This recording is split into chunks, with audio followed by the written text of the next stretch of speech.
Never mind.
Thank you for joining us.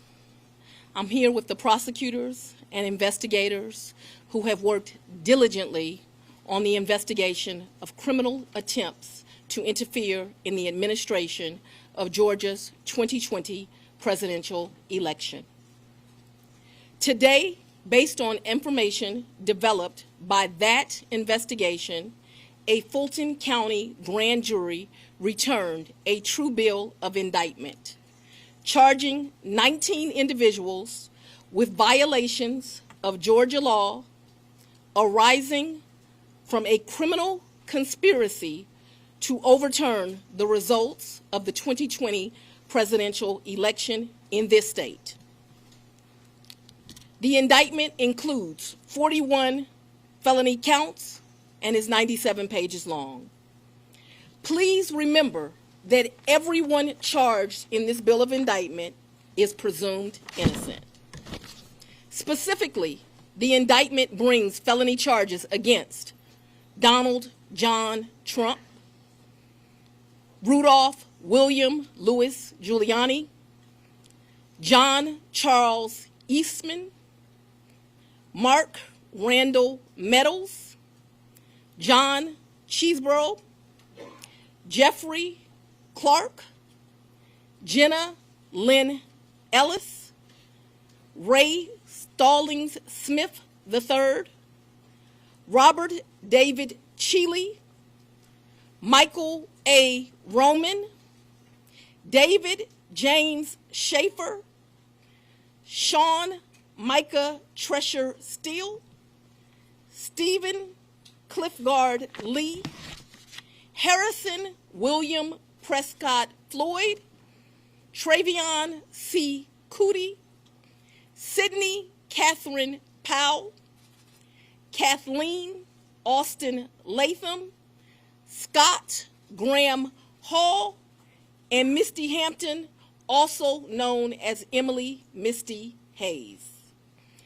Every individual charged in the indictment is charged with one count of violating Georgia's Racketeer, Influenced, and Corrupt Organizations Act through participation in a criminal enterprise in Fulton County, Georgia, and elsewhere to accomplish the illegal goal of allowing Donald J. Trump to seize the presidential term of office beginning on January 20th, 21. Specifically, the participants in association took various actions in Georgia and elsewhere to block the counting of the votes of the presidential electors who were certified as the winners of Georgia's 2020 general election. As you examine the indictment, you will see acts that are identified as overt acts and those that are identified as predicate acts, sometimes called acts of racketeering activity. Overt acts are not necessarily crimes under Georgia law in isolation, but are alleged to be acts taken in furtherance of the conspiracy. Many occurred in Georgia, and some occurred in other jurisdictions and are included because the grand jury believes they were part of the illegal effort to overturn the results of Georgia's 2020 presidential election. The acts identified as predicate acts or acts of racketeering activity are crimes that are alleged to have been committed in furtherance of the criminal enterprise.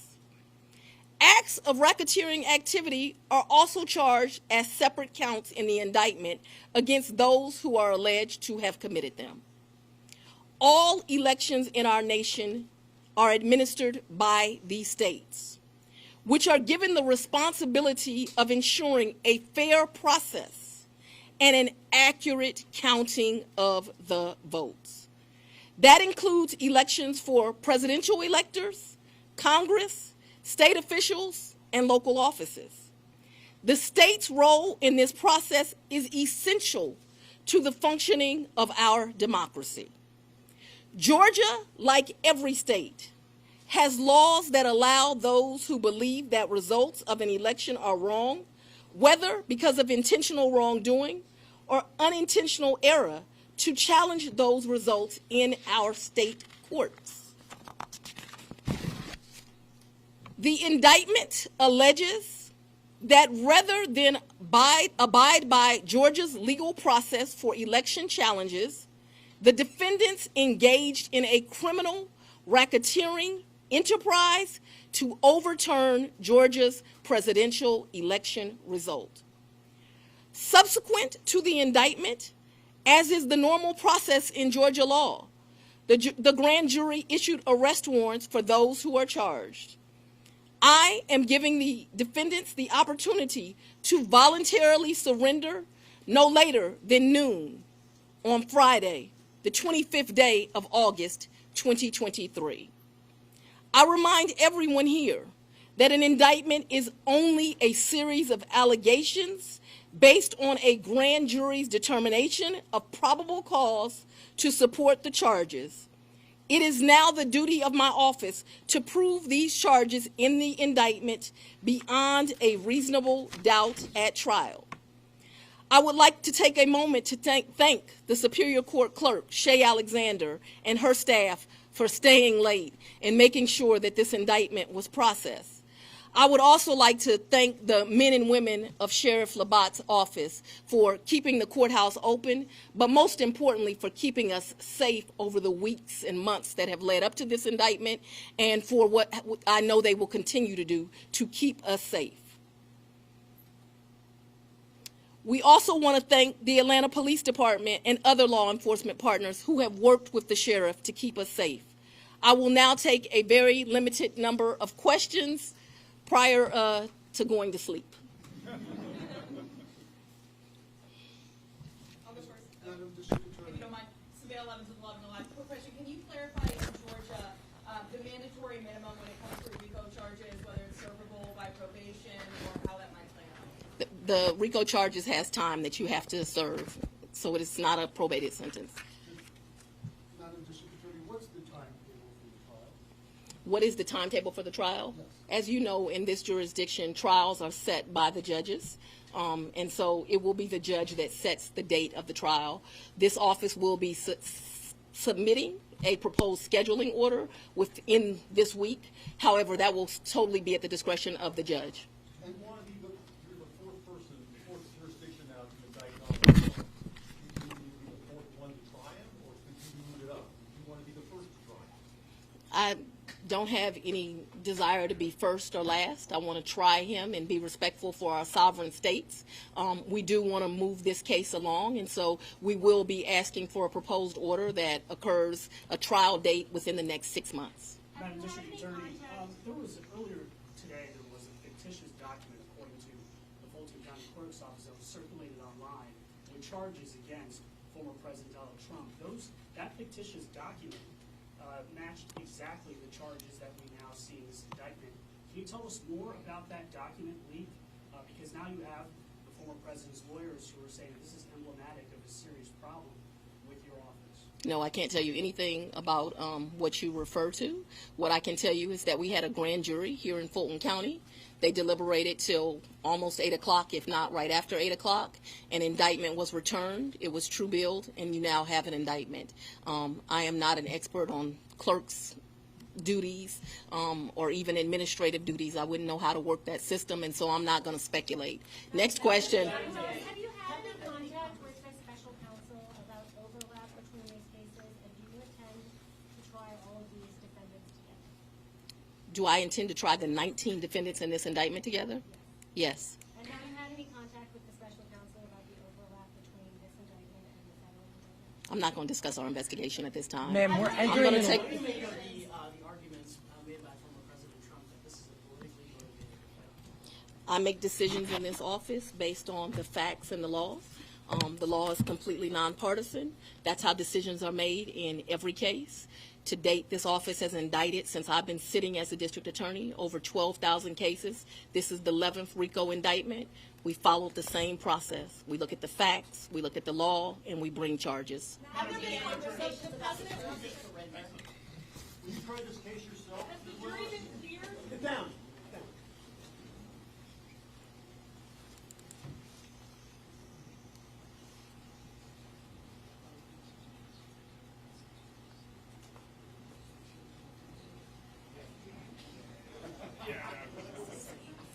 I'm just